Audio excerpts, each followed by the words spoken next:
কামরাঙ্গীরচর এলাকা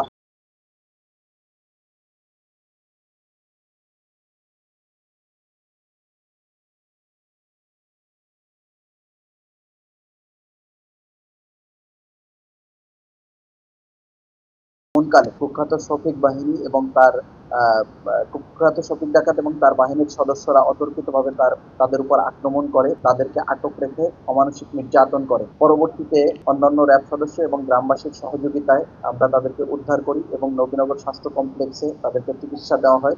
তাদের মধ্যে ৩ জন সদস্য গুরুতর আহত হয়, একজনের মাথায় আঘাত গুরুতর জখম হয়, একজনের ডান হাতের হাড় ভেঙে যায়, একজনের বাম হাতের গুরুতর আঘাতপ্রাপ্ত হয়। পরবর্তীতে তাদেরকে ঢাকায় নিয়ে উচ্চতর চিকিৎসা দেওয়া হয় এবং তারা বর্তমানে সুস্থ আছে। ঘটনার পরপরই আমরা একটা ম্যাসিভ অভিযান পরিকল্পনা করি এবং ওই দিন রাতভর অভিযান পরিচালনা করে আমরা একজন নারী সহ 5 জনকে আটক করতে সক্ষম হই। পরবর্তীতে আবার আমরা অভিযান পরিচালনা করি, সেখানে আমরা 4 জন সদস্য আটক করতে সক্ষম হই। কিন্তু প্রতিবারই চতুর শফিক সে কৌশলে পালিয়ে যায়। আমরা গত 2 মাস ধরে তার অবস্থান নজরদারি করছি এবং একটি বিকাশ অ্যাকাউন্টের সূত্র ধরে আমরা শফিকের অবস্থান শনাক্ত করতে পারি। এরই ধারাবাহিকতায় গত রাত আনুমানিক 12টা 20 মিনিটে রাজধানীর ঢাকার কামরাঙ্গীরচর এলাকায় অভিযান পরিচালনা করে জনৈক রিয়াজউদ্দিন নামে এক ব্যক্তির বাসা থেকে তাকে গ্রেপ্তার করা হয়।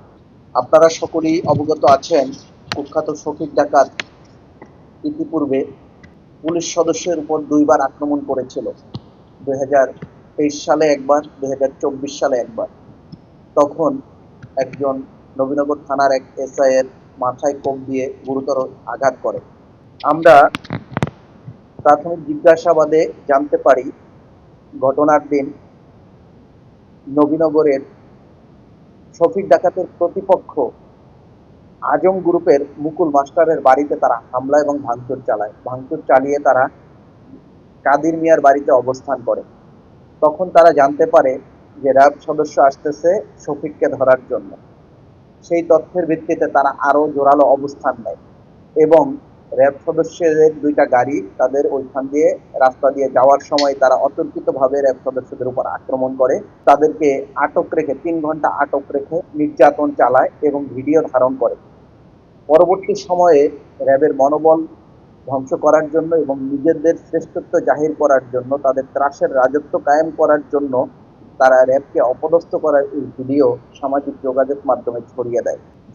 শফিক ডাকাতের শুরুটা হয়েছিল চুরি দিয়ে। পরবর্তী সময়ে হত্যা, ডাকাতি, ধর্ষণ, পর্নোগ্রাফি, মাদক এবং চাঁদাবাজি সহ সমাজের নানা রকম অপরাধে তিনি জড়িয়ে পড়েন এবং বর্তমানে তার বিরুদ্ধে 15টির অধিক মামলা চলমান আছে।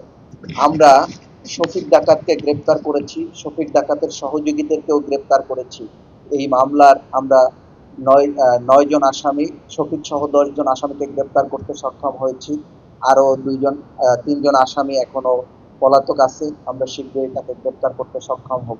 র্যাব সদস্য হোক বা এলাকায় যে কোনো মানুষের উপরে তারা যে দীর্ঘদিন অত্যাচার, জুলুম, নির্যাতন করেছে, আশা করি তার অবসান হয়েছে এবং ভবিষ্যতেও এই ধারা অব্যাহত থাকবে এবং একটি সুন্দর নবীনগর, সুন্দর ব্রাহ্মণবাড়িয়া উপহার দেওয়ার জন্য আমরা নিরলসভাবে র্যাব সদস্যরা কাজ করে যাচ্ছি।